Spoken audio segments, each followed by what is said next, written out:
Okay. Well, I trust everyone is doing well today. We're almost at the top of the hour.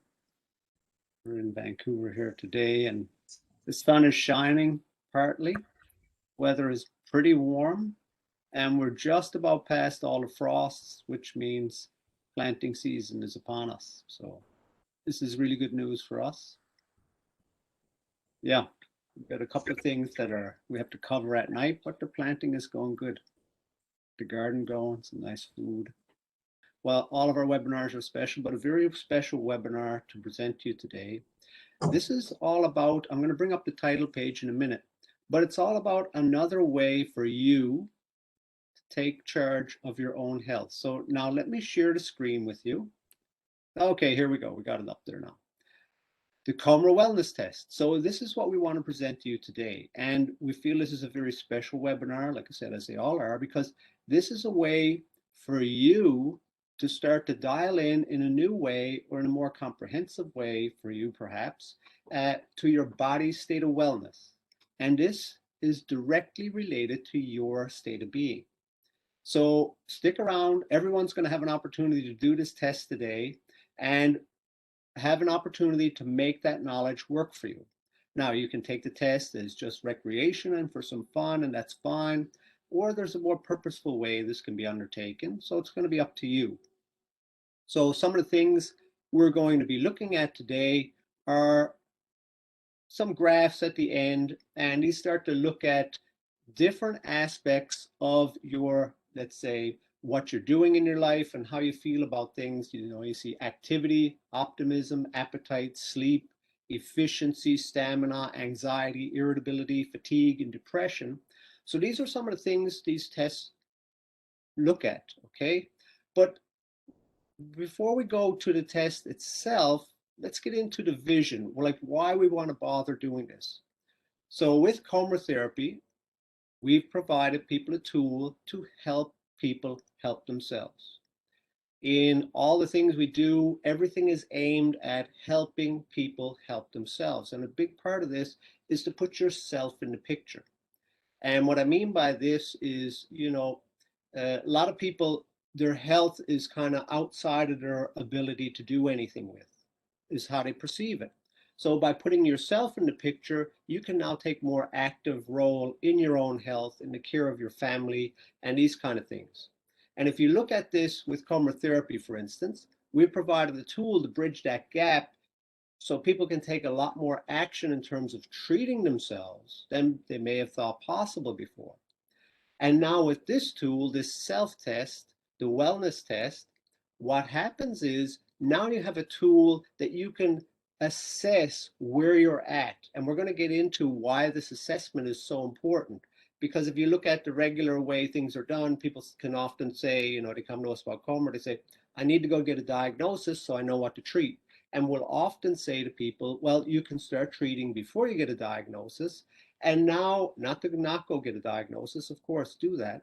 But now you have a tool where you can see where your well-being is at for your body. And this well-being is very important because what it does is it sets the body to heal in a more efficient way. And we can take steps now. You can use this test to help you take steps to make adjustments to that so you can heal. So our vision is to help you put yourself in the picture in a new way with this test, okay? And as all the things we do, this comes down to support.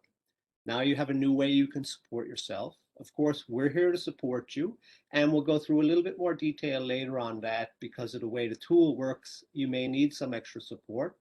And really, we've been using this tool for years.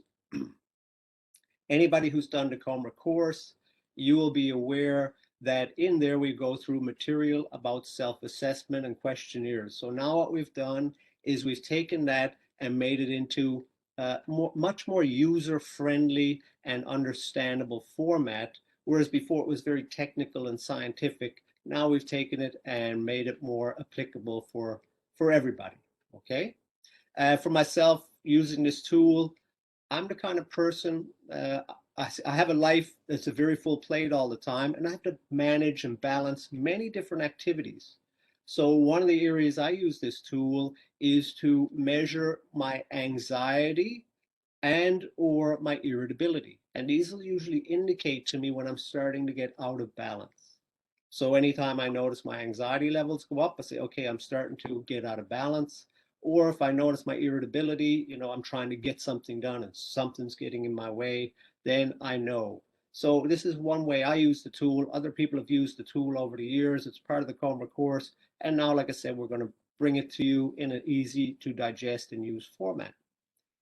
So, you know, part of the reason to do this is because I'll read the slide and then we'll go through it. The present reality of our lives is where our lives happen. It's overly simple, but it's very true. So in the present moment is where our lives are happening. We want to support you in tuning into your own present moment. Now, how we want to or believe we need to see things, this often overlays how we actually feel in the moment. And so this test, like I said, is going to provide you an accurate snapshot. And this has all been scientifically validated and gone through in Russian. So we'll go through that, an accurate snapshot of your state of being and your body's state of wellness. So if you picture it, for instance, I just talked about my anxiety and my irritability, indicating I'm starting to get out of balance. So as soon as I pause, take the test, and register, oh, yeah, I'm starting to get anxious, that brings me into the present moment, because anxiety is usually about some future happening or something could be about the happening. And the same with irritability. So it brings me back to that present moment. So there's a lot of value in that. Now, who is the presentation for? Well, your body's wellness is directly linked to your state of being. So if you want to engage in your body's healing ability, you want to age gracefully, you want to have a better quality of life, you want to just simply see what I've just said proved out, or you want to understand how to use the new coMra wellness test, this presentation's for you. And again, remember, everyone's going to have an opportunity at the end to take the test.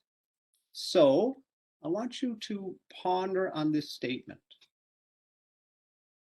It's not stress that kills us, it's our reaction to it. Just ponder on that. It's not stress that kills us, it's our reaction to it. And that was said by a gentleman, scientist by the name of Hans Selye. Okay. And Hans Selye, he's really the person who brought the concept of stress to the West in terms of medicine and the body and health. Okay. So what happened was he noticed that there was something going on with the body. It didn't matter if someone had an infection, or perhaps it could be a burn, or perhaps they broke a limb, whatever kind of impact or stressor that happened to the body responded in a general pattern. Whereas, you would think that if you broke your arm, the body would respond in one way. If you broke, or if you got a burn, the body would respond in another way, and a cut, they'd be all different. But what he found was there was a general, what he called a general adaptation syndrome. And what this meant is that there's a general way the body responds to insults, stressors, impacts, and these kind of things. And so he started to look at this, and he got so far and he said, well, there's this condition we call stress. And that's how we all know about that in the West when it comes to I'm stressed out, or this is really stressful, or these kind of things. This is where that comes from. Okay, but he could see that there was more to the picture, but he was only able to map it out so far in his career. Now, another scientist, this time a lady, Professor Garkavi in Russia, and by the way, I'll just read off the slide so you don't have to. The coMra wellness test is based on the scientific research of Professor Garkavi and her team. We use this method. You can use this method to reflect your current state of wellness now, as I was just talking about.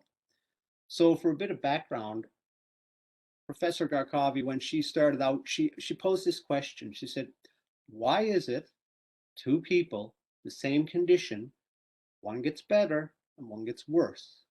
Take, for example, cancer. Two people, same type of tumor. One recovers and is healthy, the other person dies. She said, what is going on in the body that this happens?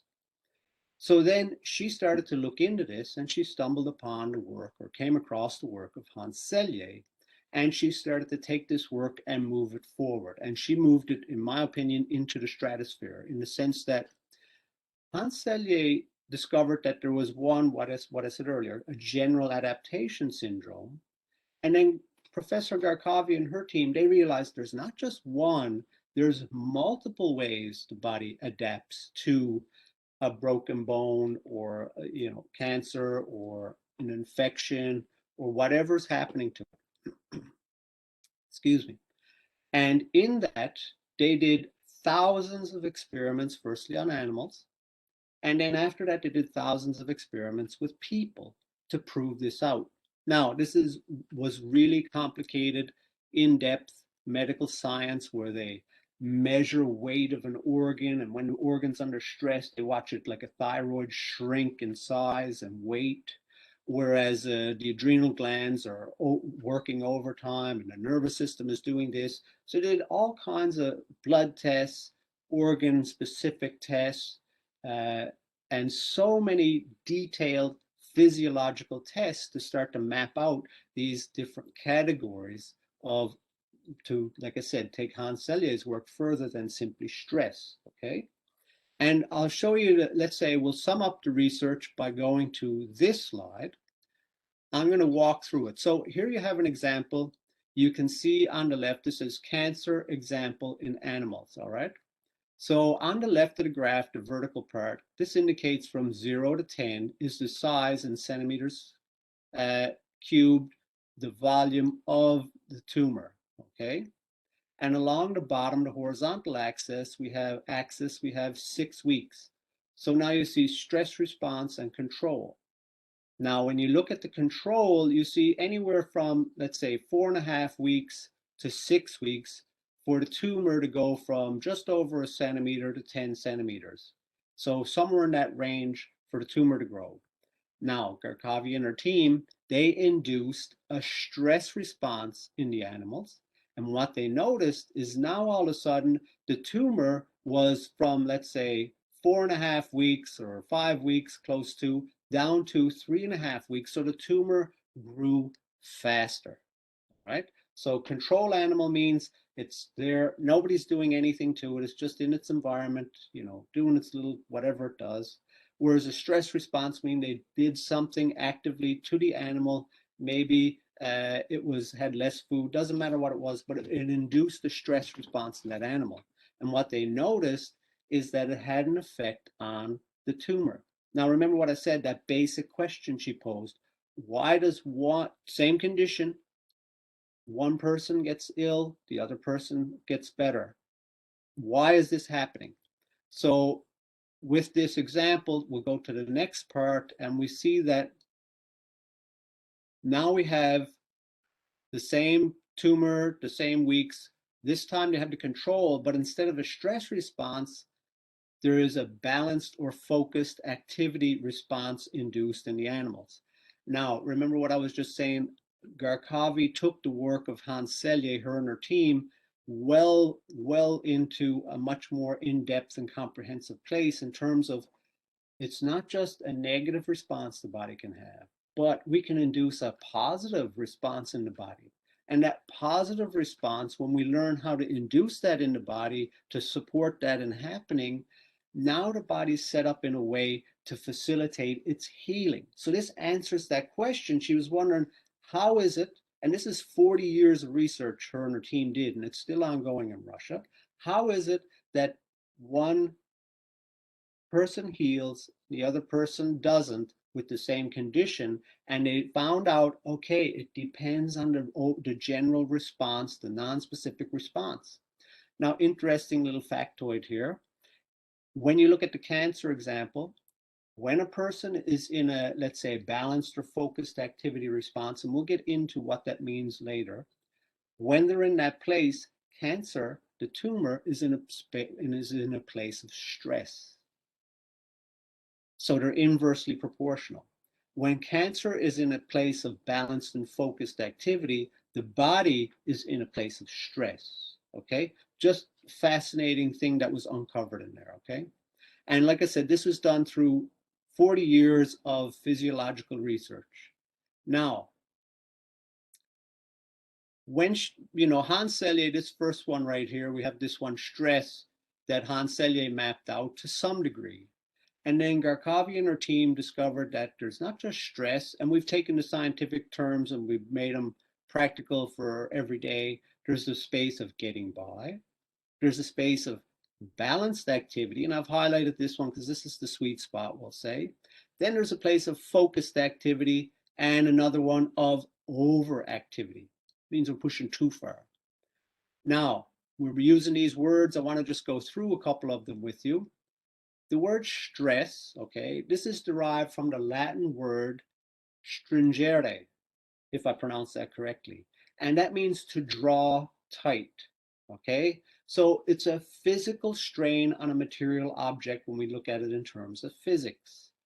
But now we know in our society, we know stress in another way too, because you can take, let's use the example of money, and people, they don't have enough money and the bills are coming in. We all know that's a type of stress as well. That money situation, let's say drawing tight, okay? So now when we look at this word stress, we'll just go into it a little bit here. What is it? Well, we have two types. We have a good stress versus bad stress, okay? It's either a large stress or a small stress. It's either real stress or perceived stress, and it's either a stress versus a stressor. So, okay, that's a lot. Let me just unpack that. So if I'm bending an object, I'm stressing the object. So that's the stressor. The object under stress, let's say, that is the stressed object. A good stress, let me give you an example. If I go to the gym and I lift weights, okay, as long as I lift weights sensibly, okay, what's going to happen? That's a good stress on my muscles. It tears them. And when they rebuild stronger. Whereas a bad stress would be too much weight and now I hurt a tendon that's irreparably damaged or torn in two and now it's got to have surgery or something like that. A large stress versus a small stress. Well, let's look at that in terms of if I had a minor cold, okay, that's a small stress on my body. Whereas if I had a very severe pneumonia, that's a very large stress, okay? And real or perceived, what I mean by that, whether you are running from a lion or you are in it, and so that's a real stress, okay? Your body responds to that. Or you perceive that, let's say, you're going to go bankrupt. That's a perceived stress, okay, in terms of it's something you're perceiving, but your body responds in the same way as if it was a real physical stressor. So it doesn't matter which way that goes. And stress versus stressor, okay? So I don't want to go into this anymore, just trying to delineate a few different points about this because this is, well, it ends up being really important. We'll go through it. I won't try and explain it right now. So when you look at the Garkavi questionnaire rationale, they took decades of research and demonstrated the fact that the state of your body's wellness is fixed to your state of being, and they mapped that out physiologically. So one thing they discovered there is that this became extremely important, as we noticed with that cancer graph. This is very important in disease and when the body is ill at ease to create a healing environment in the body. And this is why we're putting this out here today as part of our vision, so that you have this tool that you can create a healing environment in your body. Or if you're already healthy and everything's going well in your life, you want to age gracefully. This is part of that anti-aging. Because if you think about it, when the body's under that stress, you've had the picture of the man with the bills and the money, that type of stress, it wears the body down. And we're going to go into that a little more, but this is a very important point. Whereas when we're able to adapt and handle those stressors from our environment, when we adapt to those and overcome them, this adds vitality to ourselves, to our lives, okay? So it's a lot to take in, but it's actually very simple in the sense that we really want to know how to use the tool. And there's something very crucial to being able to use the tool, okay? capacity to adapt, our capacity to adapt is the crucial part of it. So the opposite, this capacity to adapt, this is the opposite of the resistance toward the process of life. And I'm going to explain that in a second. And it depends on two things, energy and intelligence. So let's take, for example, I'm presenting this webinar here today, and there's a certain stress, a certain tension that comes up before the presentation, okay, where I'm going to be putting myself out there. I'm letting it all hang out, so to speak, in terms of giving you my very best presentation of this material that I can, right? Now, this isn't something that comes naturally to me. This is something I developed over time. So when years ago, when I first started this, many, many moons ago, what would happen would be there'd be a dialogue inside that would say, oh, I'm not going to do this very well. Oh, my goodness, and da da da da da. And you all know how that goes. Before you get up to present or interact with someone, there can be negative dialogue about it.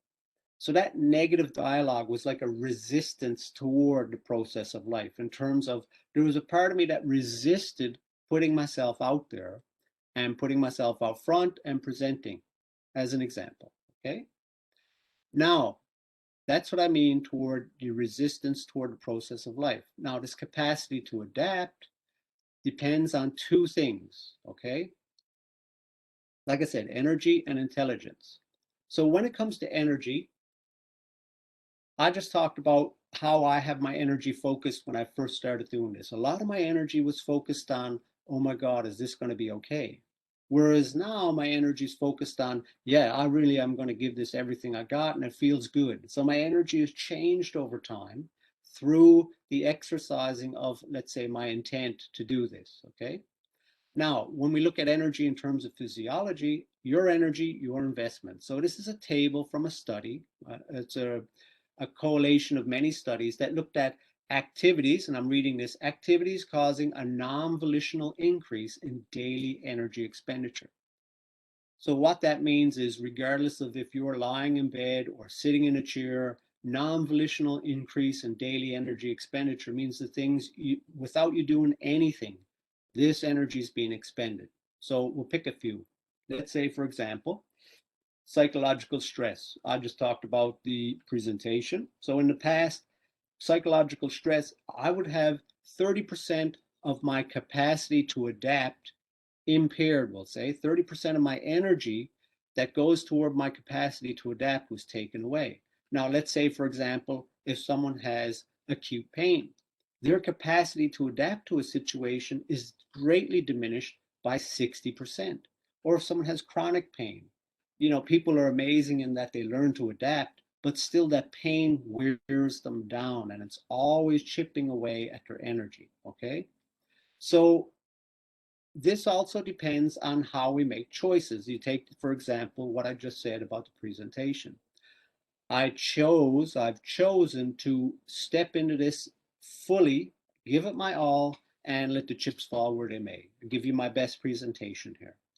In that, I'm focusing my energy in a very life supportive way. Whereas if I was focused on, oh boy, I'm going to do this, but I don't know if it's going to turn out very well, I'm actually limiting the amount of energy because of that resistance to the process, okay? So that's one aspect of this.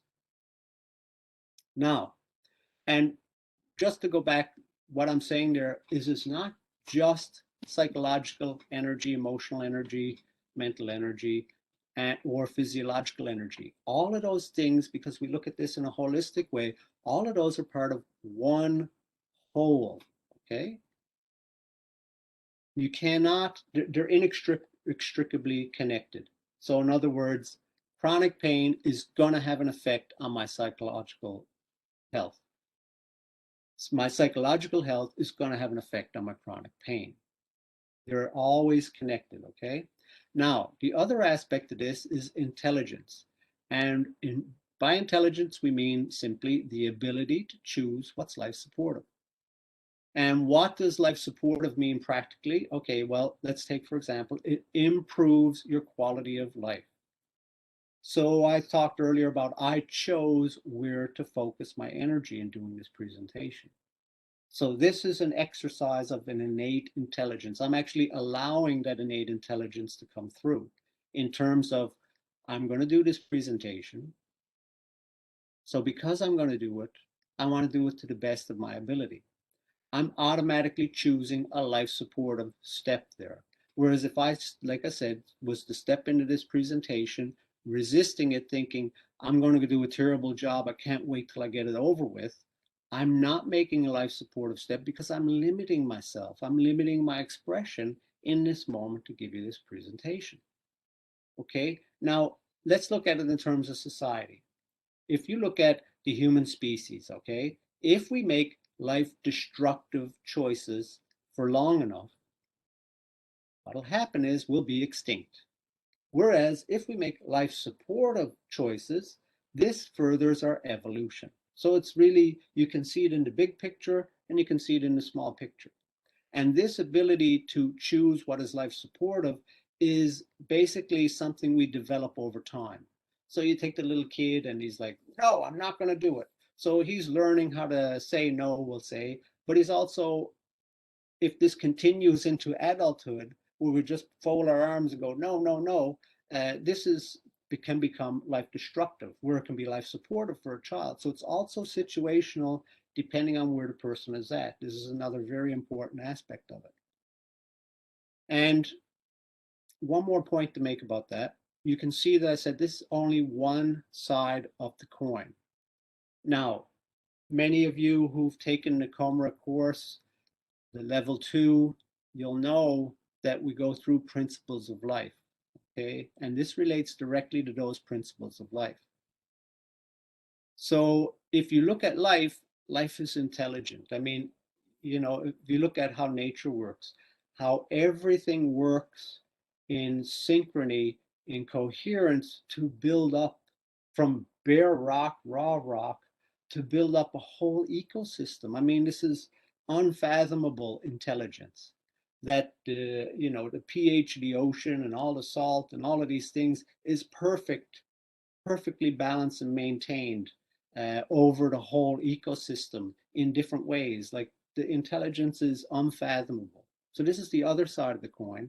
And why I'm bringing that up is because if life is intelligent, which it is, we're not given challenges we can't handle.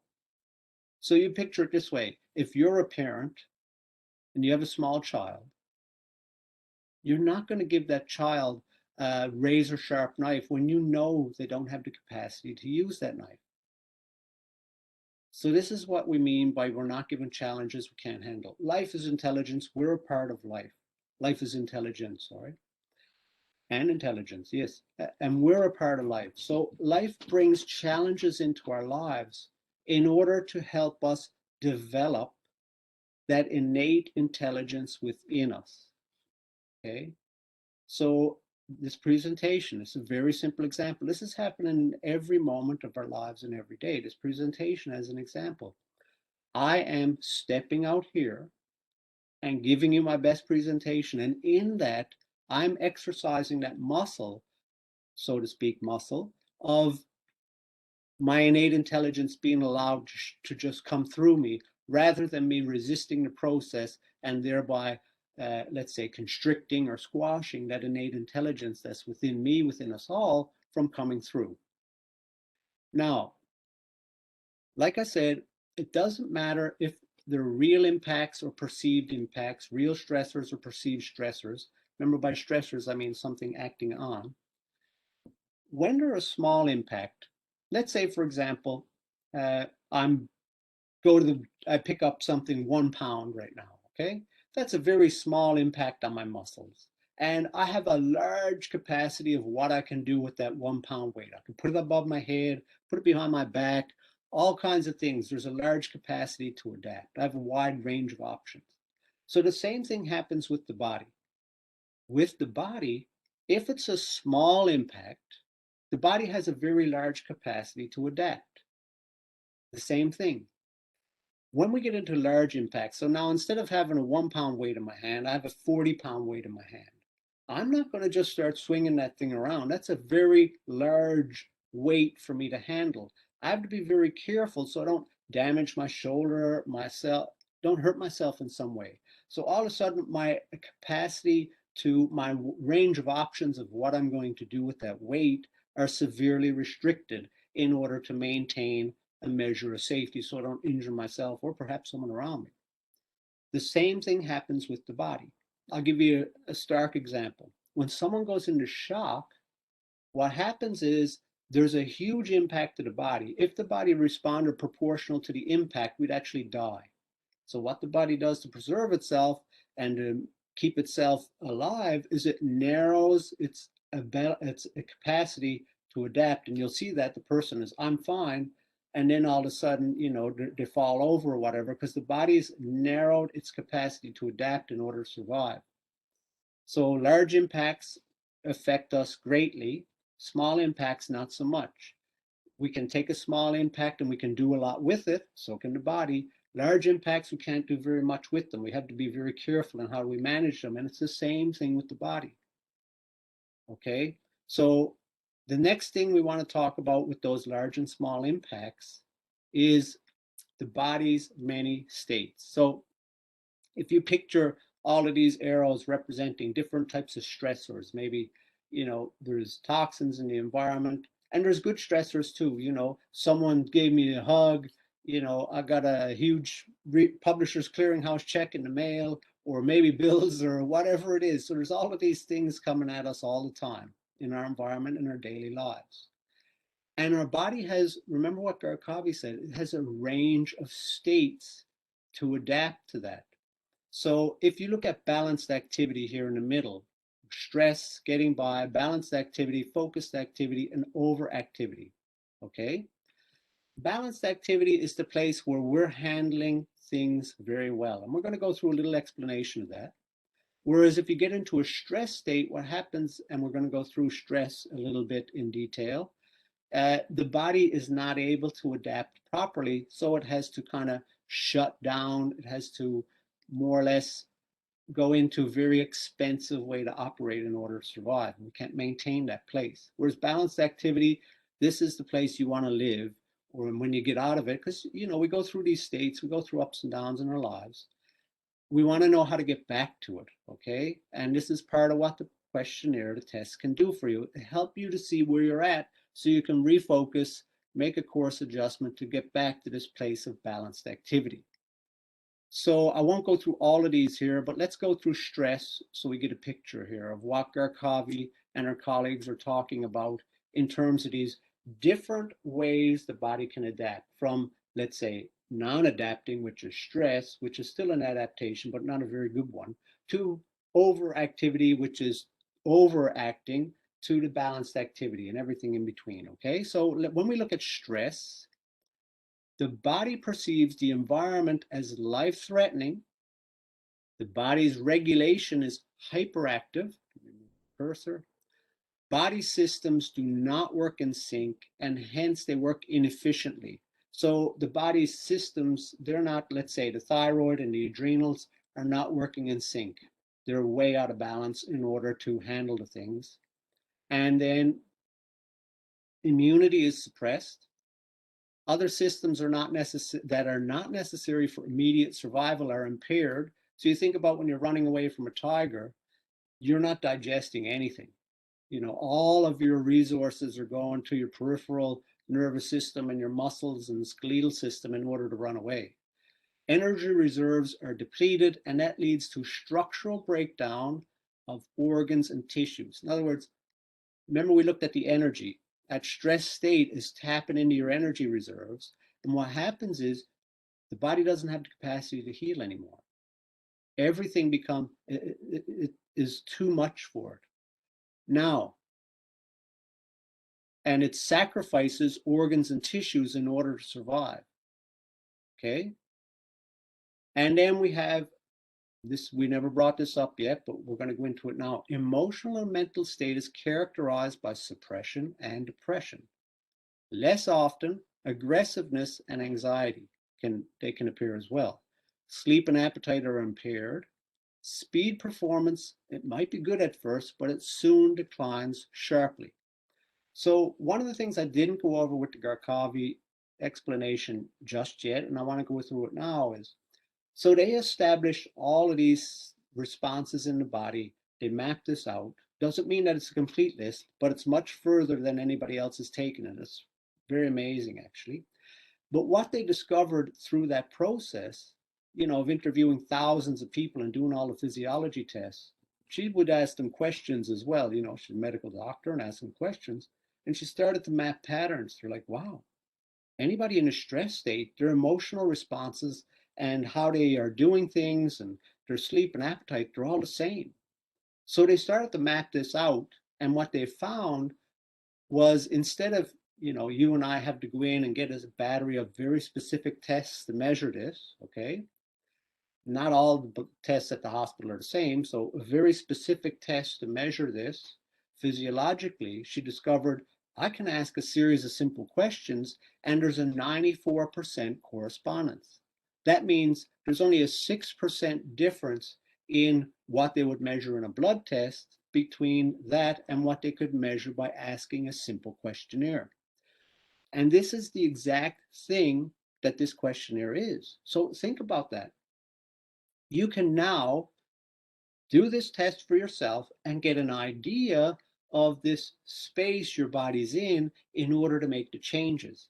And like I said, by scientifically validated, remember at the beginning I said you want to see these things proved out.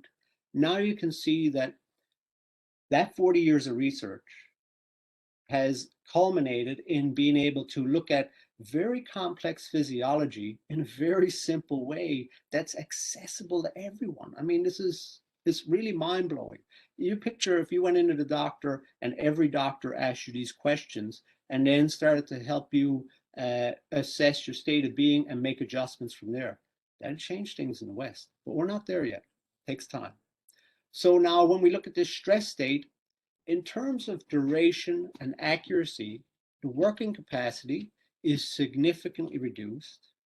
The degree of impairment depends on the severity of the stress. Okay, big stressor that the person just wants to run away, that's going to have a huge impairment. And when we look at it, stress is really a breakdown in the body's capacity to adapt in response to unbearable loads, and external or internal. So that doesn't matter if it's someone pushing on me from the outside or if it's a disease condition from the inside. A stress condition is the same. The body responds the same way, okay? So you can see it's quite evident. This is not a place where you're going to be able to heal. If you get into this place, it's time to draw on resources within yourself, within your community, within your support network to get yourself out of this place to facilitate a better space to heal. And now let's look at an example because, okay, we know where we want to move away from. Now let's see where we want to move toward. And now we're going to go to balanced activity because it's never enough to want to move away from something. We also got to have a vision about where we want to move toward. And so this is balanced activity, okay? Calm, normal, harmonious activity is typical for a young, healthy learning organism. Timely and vivid reactions to external and internal stimuli, the immune and hormonal and other systems are working very well. If a diseased body enters this state, then all its functions are aimed at restoring health in a most optimal way.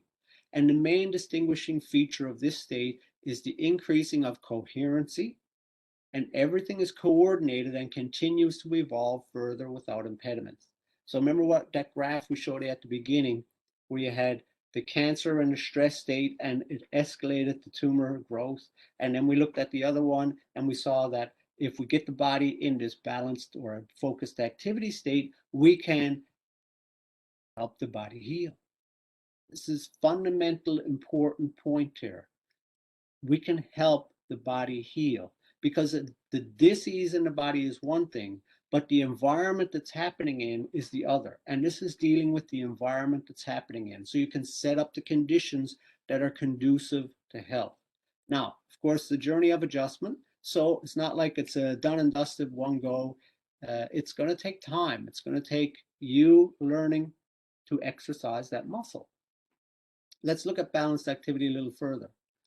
Emotional and mental state is characterized by high activity, along with calmness, good mood, lack of anxiety, and aggressiveness. The working capacity is high in speed, accuracy, and duration, good sleep, and appetite. So you can see when someone's in this balanced activity state, this is the place we want to get back to. It's gonna happen. Life is happening all the time. We're gonna get out of this place.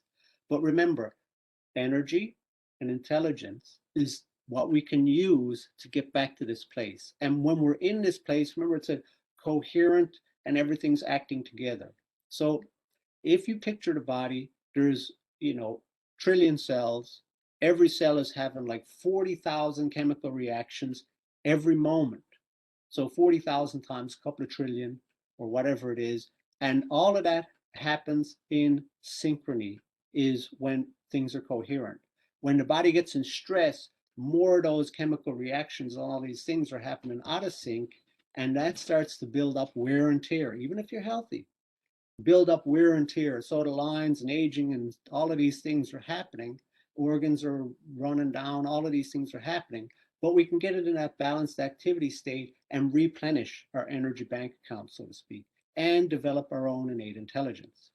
So when we get to this body's many states, remember, it's not just stress. You can take stressors in your environment and turn them into something that works for you. I mean, how many people are married? You have a conflict with your spouse, and then after you learn something and it brings you together even more. So now what was stressful is something that's turned into a gift to develop your intelligence. Not always easy to see at first, of course, but when we stick with the process, when we give ourselves the space, we can see these things for ourselves.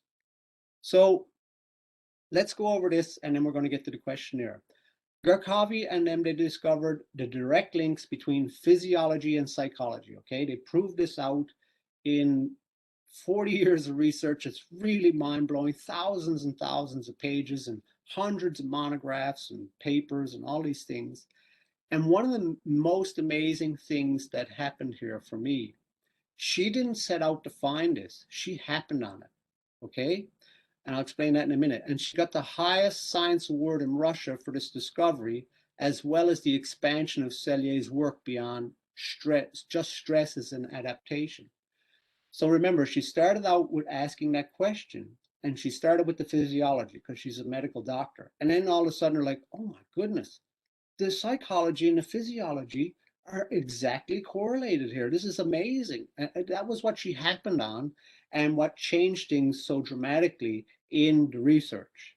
And then the other part of taking Hans Selye's work into the stratosphere, it's really a huge breakthrough. But I mean, what makes this test unique is usually there's a department, you go over to the foot doctor, you go to the eye doctor, you go to the brain doctor, you go to all these different separate places to get physiological testing, or you go to the psychologist or you go to the counselor and you get this psychological testing, and they're all done separately. But this is really a holistic test which incorporates the whole, okay? Because remember what I said at the beginning, they're inextricably linked. And so best we work with them as a whole because we're whole people. Now, okay, all that being said, the fundamental significance of this test, with this test, and we're going to get there and we all have an opportunity to take it very shortly. With this test, you can measure your body's ability/capacity to adapt.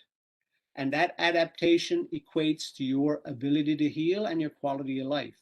And you, meaning myself, you, all of us, can adjust your state of being, which means you can adjust your body's ability/capacity to adapt. So I want to say something here too, in terms of when you take the test, what I would recommend, take it for fun at first, but then ponder on what the results are. And if you take it over time, you can use it in a much more structured way. But we'll get into that a little more.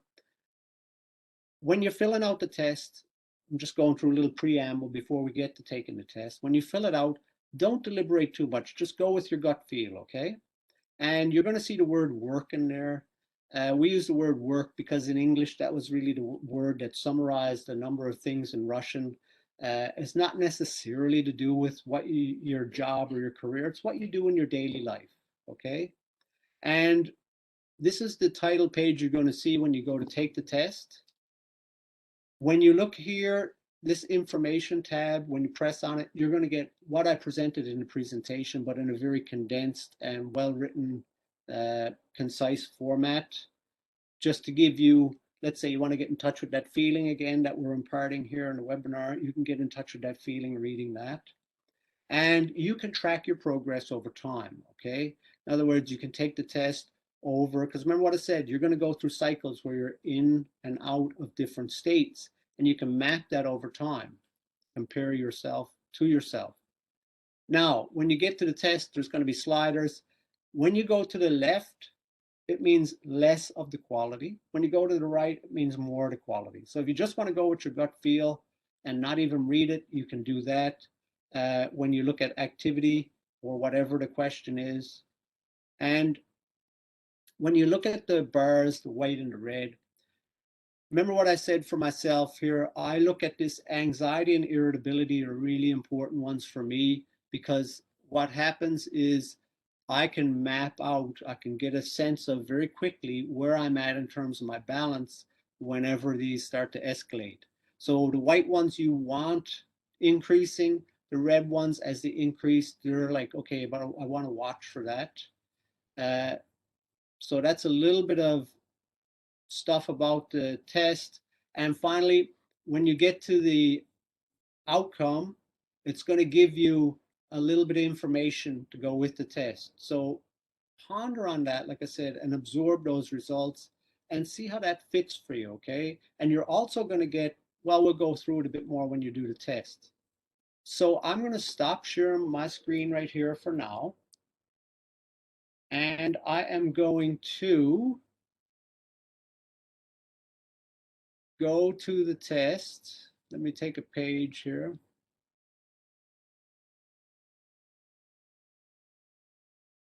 So let's move that over here.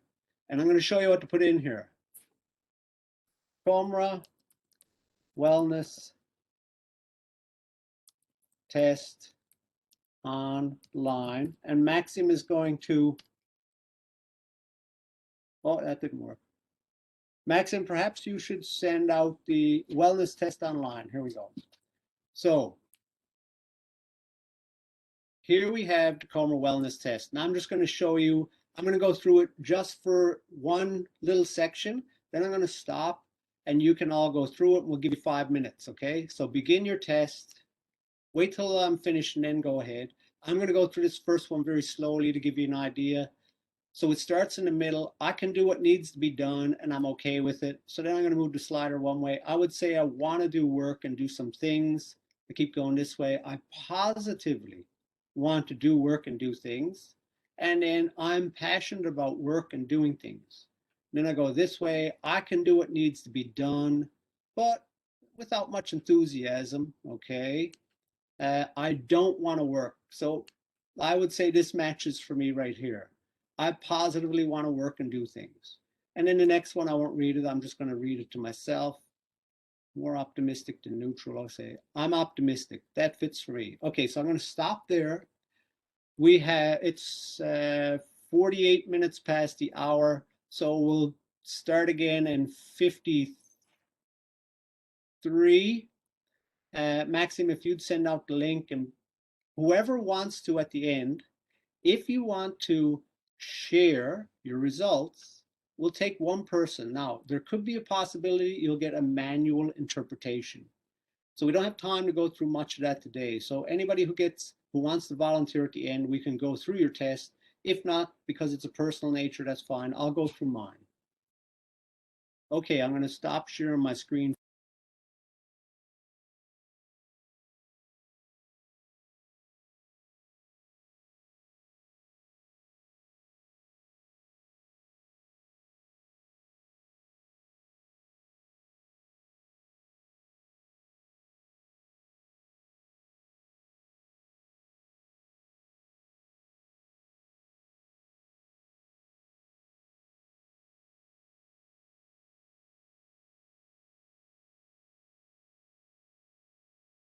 Okay, so I think everyone who's wanting to take the test right now has had a chance to take the test.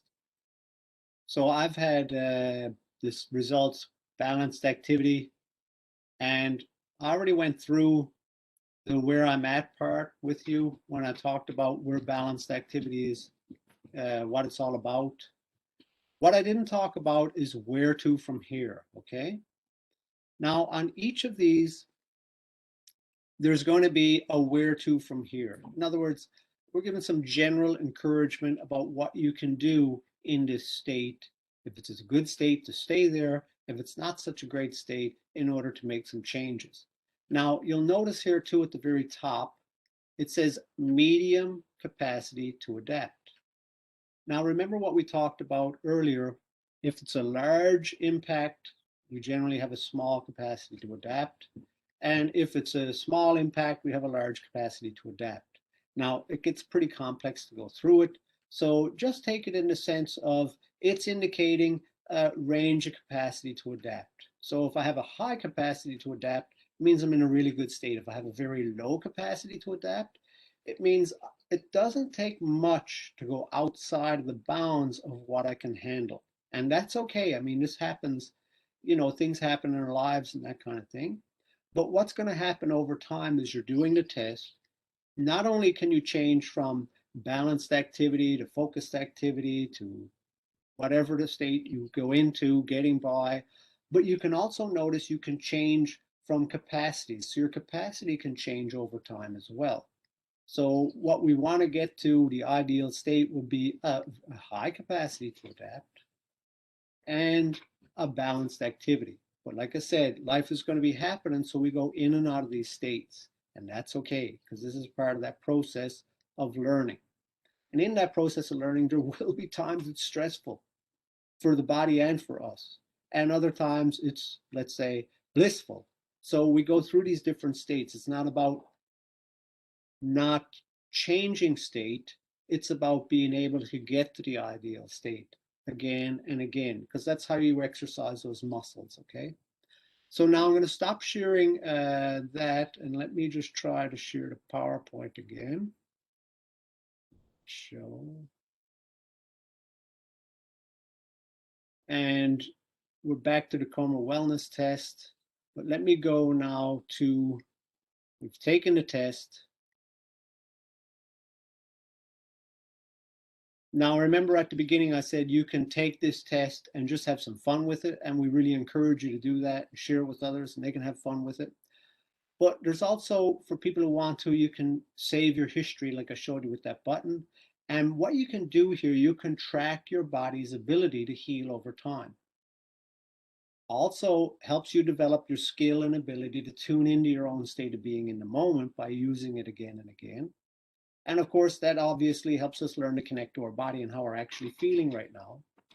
And we're not looking for, like I said, the ups and downs. So we're not looking for an absolute number here, absolute outcomes.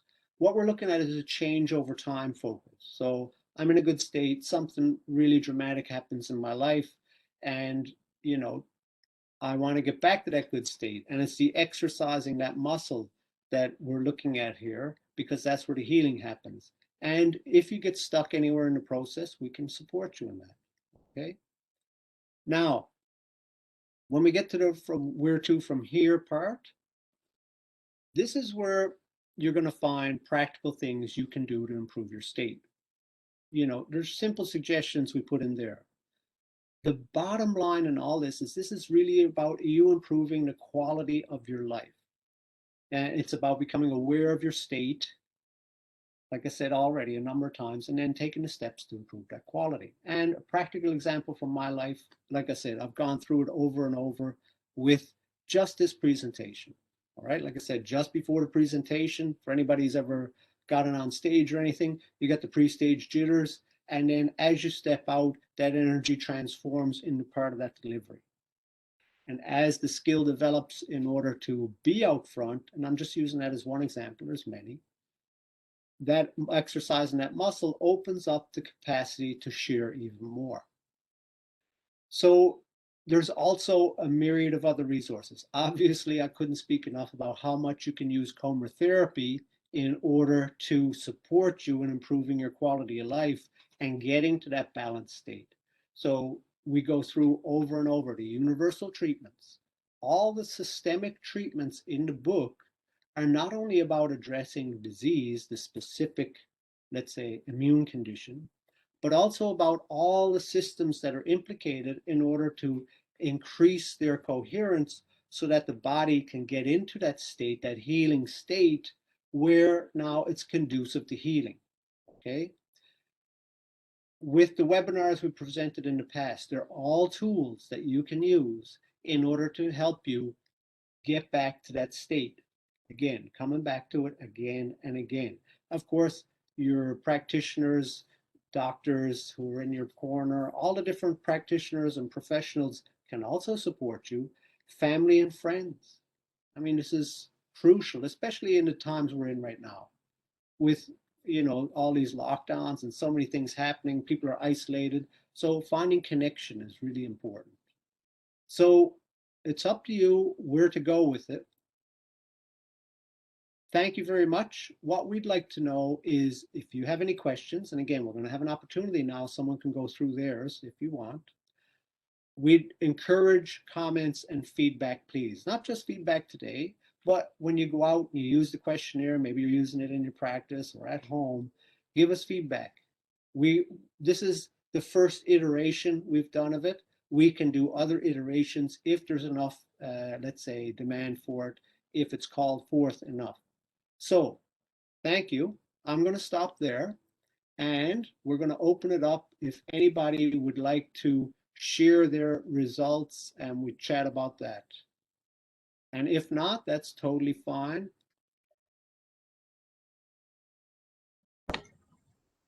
Milen has volunteered. We're going to go through his test.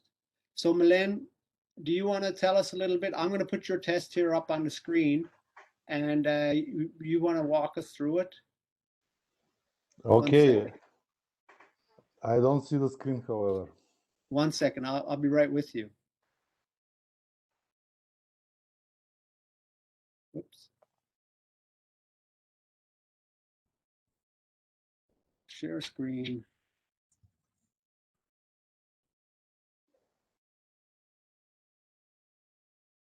So, do you see that? Milen? Yes, I do. Okay, great. So, give us a run through of, let's say, what this is meaning for you right now, because you've got some experience with the test. So, if you wouldn't mind, you give us a little run through about what this is meaning for you right now. Well, today is not my best day, I must say. So activity is very much in the middle. I did what I had to do, but without much enthusiasm. Optimism is also very much in the middle, just like depression, neither here nor there. But I have very good appetite and I slept pretty well. Efficiency and stamina, especially stamina, not very good. I had to take breaks. But for anxiety and irritability, I'm pretty good. I usually have score higher. So it's a little bit mixed. I actually expected to have something like manual interpretation, but it's low capacity to adapt to balanced activity, which is... I was actually surprised that it says that I'm doing very well. So this was my surprise at the bottom. Probably I'm doing better the other days. So. And okay. I must have to trust the process. So this is. Thank you, Milen. So let's read that encouragement. You're doing very well. Trust the process. Actually, you're being supported and you know it.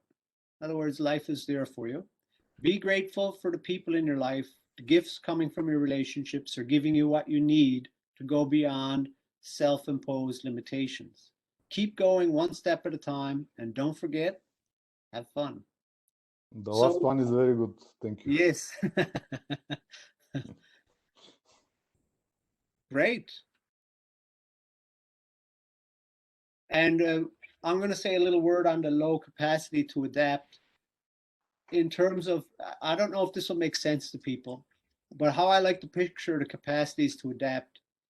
If I'm standing on the sidewalk and, there's, and someone pushes me on the shoulder slightly, I have a very, it doesn't fizz me. But if I'm 10 feet in the air and I'm standing on a plank that's 30 centimeters or a foot wide and someone shoves my shoulder slightly, that's a big deal. So when I'm on the ground and I have I'm not going to lose my balance and fall over, I would say I have a very large capacity to adapt. But the higher up I go in the air, the smaller my capacity to adapt goes because there's a fear that starts to set in about falling over. When it's a low capacity to adapt, when I'm in that place, because I sometimes score there too, I notice, if I were to use just psychological means, I notice it doesn't take much to push my buttons when I get into a lower capacity to adapt. In other words, my range of feeling okay and everything is good is more narrow than when I'm in, let's say, a high capacity to adapt. It's like everything is water off a duck's back at that point. So I find that too for myself as well. In just some personal ways I look at it. Yeah.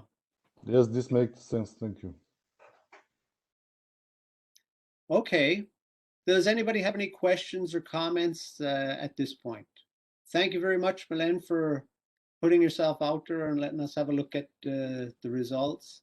Oh, one thing I wanted to say too, like I said, for me, anxiety and irritability are the two keys for me that are the most quick to change.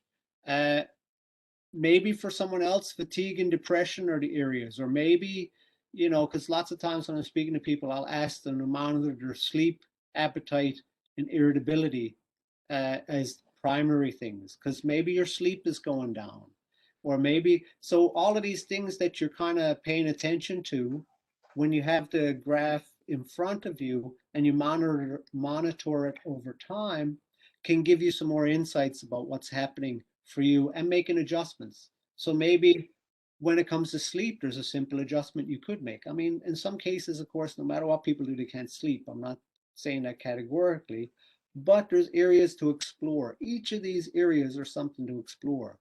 Uh, Melaine, you said you were pleasantly surprised about the result. And for me, if I'm not in a good, like high state and all of these things, I can get hard on myself. So I like the encouragement at the bottom, trust the process. As in, if I stay with it, then things change over time rather than I try and force it. So I have to watch all of those parts for myself. And something you brought up, I wanted to mention too. There is a possibility that you'll get what's called requires manual interpretation. Okay. So you'll do the test and it won't be one or the other. You'll be in between everything. So we didn't want to pigeonhole people into a state that they're not exactly in. Remember what I said, Garkavi mapped out these states, but it doesn't mean they're the only states there are. There could be more. All knowledge is provisional. So when you get a requires manual interpretation, we left it that way because we can support you. You can write in, you can save the page, write into, coMra therapy. We'll support you in fleshing that out a bit, and it'll depend on what's happening in your life, because if you answer the questions in a certain way, it'll give you, let's say, as Milan, you just scored a balanced activity. But if a couple of these, let's say if my activity was really high and my depression was really high, then I'm going to get a manual interpretation because something about that is not jibing correctly. Or if I'm really optimistic and then really depressed, those don't jibe. So when the things get out of whack a little bit, then it'll require a manual interpretation in terms of maybe there's a factor going on in your life. Maybe something's happening that you can't eat right now. You want to eat, but you can't eat. Or maybe something's happening that, you're really tired. You're fighting a chronic illness for a long time. You're really tired, but you feel really optimistic. So you might not score exactly in a category. So don't worry about that if it happens. We can support you in that. Because remember what it's about, change over time. and comparing your scores to yourself, not an absolute number or category in any way. Okay? I'll stop sharing there. Did you have anything further you wanted to share about your test results, Milan? No, thank you. Just one remark for me, the keys are efficiency and stamina actually because of my health conditions. So, Okay, efficiency and stamina. yeah. Ah, okay, good to know. And you said because of your health condition. Yeah. All right. So there's a good point for people you're tackling a health challenge. It could be, like Melendra said, efficiency and stamina are the keys for him in relation to the health challenge he's tackling. So you may have some different watch points or points to pay attention to than Milan or I. For me, it's anxiety and irritability. So that's really good to know. Thank you, Milan. Pleasure. Thank you. Yeah. Pleasure for me too. Okay, I'll stop sharing there. Does anybody have any questions, comments, observations? Garrett, we have a couple of questions coming from various chats. One is, can people share the link with friends or publicly, whatever? Please do. We encourage you. This is for anybody and everybody. It's not just coMra. You know, this is about helping people to help themselves. So if you have someone you feel could benefit from this, or you want to share it on Facebook and just have fun with your friends, by all means, go ahead. Yeah. There is also another question, more technical, like where results are saved. So I maybe answer this myself. So results are saved locally on the particular device and particular browser that you are using. So if you want to track history, it is best to choose one device where you will be taking the test, like whether it is your phone or iPad or laptop, and stick with that device because on history will be saved only locally.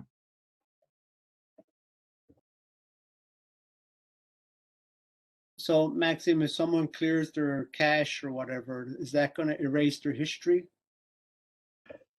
Cache not exactly erase their history, but yes, under some circumstances they will erase their history. It will require a little bit of, let's say, clearing all the data, but in normal circumstances it will stay quite safely there. Okay, thank you. Great question, whoever asked that.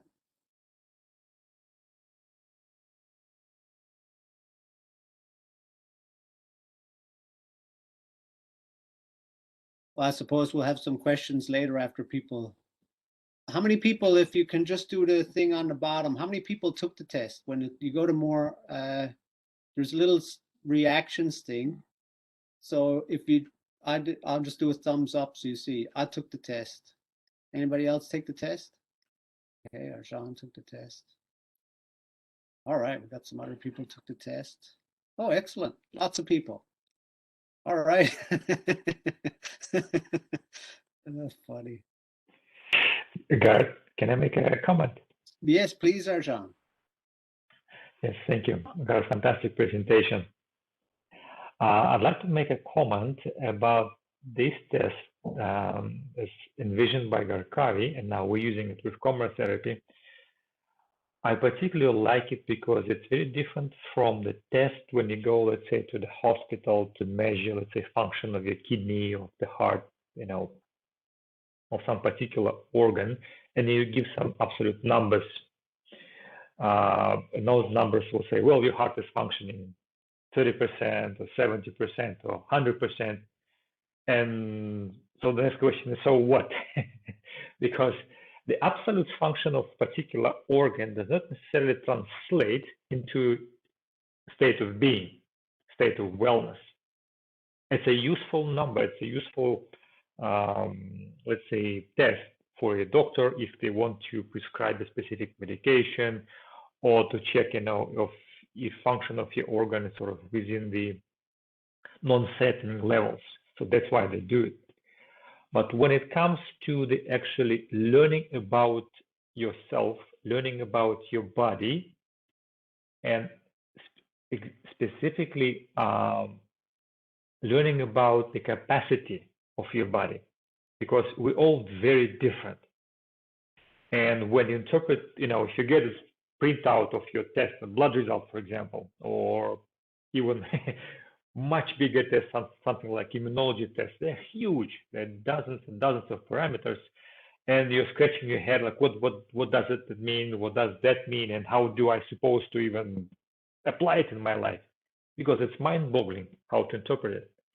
So I like how Garkavi did it, because she didn't go for a specific parameter of a specific organ.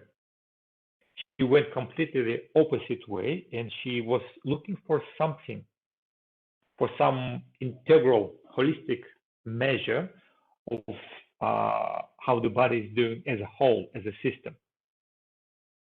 And that's why she came up with, first of all, a set of indicators that she can assess from a blood test.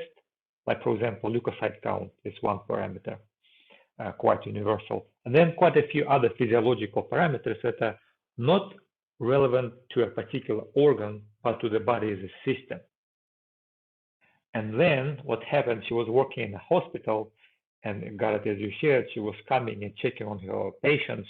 And then she realized, well, look, I'm as a doctor, actually, my first question is in the morning, how did you sleep?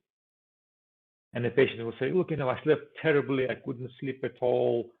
Or the person will say, look, I slept, like I said, actually like a dog. I had such a relaxing and such a deep sleep. And it says a lot to a doctor, because the doctor can, okay, so now we over the hill, the person is now on the way to the recovery, even without knowing the exact details about how kidneys functioning, or liver is functioning, or heart is functioning, because just the quality of sleep on its own is a tremendous holistic parameter, and other parameters. And that's how she chose those parameters, those 10 parameters that are really telling us, and they're really meaningful to each one of us. They're really meaningful. And what I like about this test is, when you're using it over the time, and maybe after you learn about yourself, you don't need to actually take the test, but only you can sort of reflect, okay, actually I slept better. My key parameter is my quality of sleep. That's my that's my weak point, and I can always tell how I'm doing depending on my sleep, how many hours I slept, how I felt after when I woke up. Like, really my sort of the trigger button.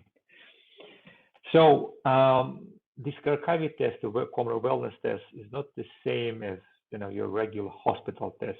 This is a very different way of looking at your own health, at your own state of being. And they are actually complementary, but in terms of our personal health, our personal journeys, I like this test very much. Yeah, thanks, guys. Excellent. Thank you, Arjan, for sharing that. Garrett, I have a question, and maybe a fun question. Can you fail this test? No. I guess I wouldn't be here if I failed, yeah? Yeah. If you can answer your test, you're still winning. Yeah. Great question. Yeah. No, it's meant to be, it's easy to we get conditioned with all of this testing and these kind of things. And, I remember Dr. Zledev used to say, my young colleagues measure charts. They don't interact. They don't work with the patients. And in other words, don't get too hooked up on any tests. Even this one, it's nice, but it's not the end all be all. It's just another tool to help you. So in other words, if I get into this, can I pass or fail the test? I can start relinquishing my autonomy and my, let's say, sovereignty, and start putting the power outside of myself. But this is a support tool. I know you're not there, Elizabeth, asking that, but I just wanted to use what you just said in order to talk about that. Because for myself, you know, when I was looking at your results, Milen, I could get caught up in, you know, low capacity to adapt, you know, and get grimly determined to make that change. But as the recommendation was, just stay with the process, you know, yeah. So thankfully we can't fail this test. Thank you, Elizabeth. I really like the analogy of almost like a tightrope walker or the plank walker you were using. That was a lovely analogy, because sure, if I'm feeling grounded and solid, then lots of things can come and I don't get shaken. But if that underpinning is shaky, then small things can impact. Yeah. So I really like that analogy. Thank you. Thank you. I wasn't sure if it came across clear. I mean, it really, because I can feel like I've worked at heights, so I can feel as the height goes up, I can feel the tension build. And I know my capacity to adapt, like if I'm at like 100 feet, then I'm pretty tense for a little while till I start to get used to that environment. You know, we can adapt to anything, but yeah. So that one works for me too. So I'm glad that came across. Yeah. Anyone else? Hello, Garrett and everybody. Hi, Lola. Hi, and that was great. Thank you. Very timely, wonderful presentation, and how you presented it so succinctly was really appreciated. I've looked at the Garkavi stuff in the past and felt myself in a little bit of overwhelm trying to interpret everything. But this sounds like the questionnaire you guys have put together have made it really usable, easy, and I'm looking forward to it. I really am. And this is just a kind of a funny aside. For someone who has test and performance anxiety, maybe if it was called the wellness assessment, I would have a little less anxiety actually doing it. So it was just a funny. Thank you for all your work, and I really appreciate today and all the behind the scenes work. Much appreciated. Thanks so much. Thank you, Lola. And that's a good point about the test anxiety stuff. Yeah. We've got a lot of heavy conditioning around all of that stuff, most of us, hey? Yeah. And for your lovely comments, thank you. Okay, everybody. Well, another great webinar. We may have a surprise for you in May with another webinar, but we'll have to see how things go. Another update to, yeah, well, we'll see. I don't want to give away the cookie jar. Enjoy the rest of your evening, your day, your week, your month. Until next time, be well, take care, and thank you so much. Bye-bye. Bye. Thank you. Thank you. Thank you, Thank you, Bye-bye. Garrett. Bye-bye. Bye-bye. Bye. Bye, everyone. Thank you, guys. Thank you, guys.